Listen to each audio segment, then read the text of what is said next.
wow, was that wave that God was telling me about? And I don't know whether it was, but the next wave I paddled out and just paddled in, just so pumped, sick, free fell, and just remember scraping the reef a little bit and popped up, and my face felt really funny. I don't know what was happening. I went to like feel around with my tongue, and my tongue like popped out the side of my face, like there, and then my lip was hanging off, I realised, and then I kind of thought, wow, and then a big wedge came right up behind the reef and like wedged up, and I kind of got a lot of buoyancy, and I lifted myself up and just like threw my arm in the air once, and the boys just saw me straight away, came right round the reef, picked me up, and I just flopped onto the boat, and they just started wrapping me up, and like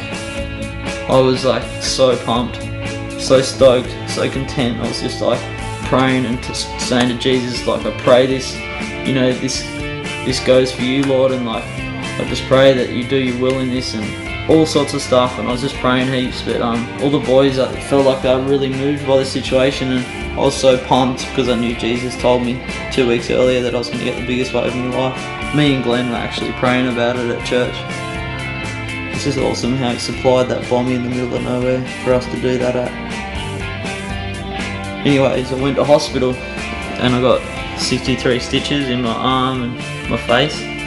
and my friends, a lovely Christian family, come and picked me up and just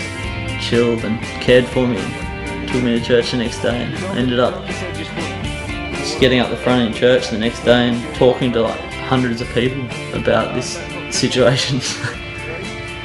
It's just 4 days, you know, just fully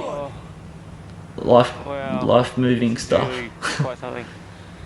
But I just loved every minute of it, and knew I was just safe in God's arms the whole time.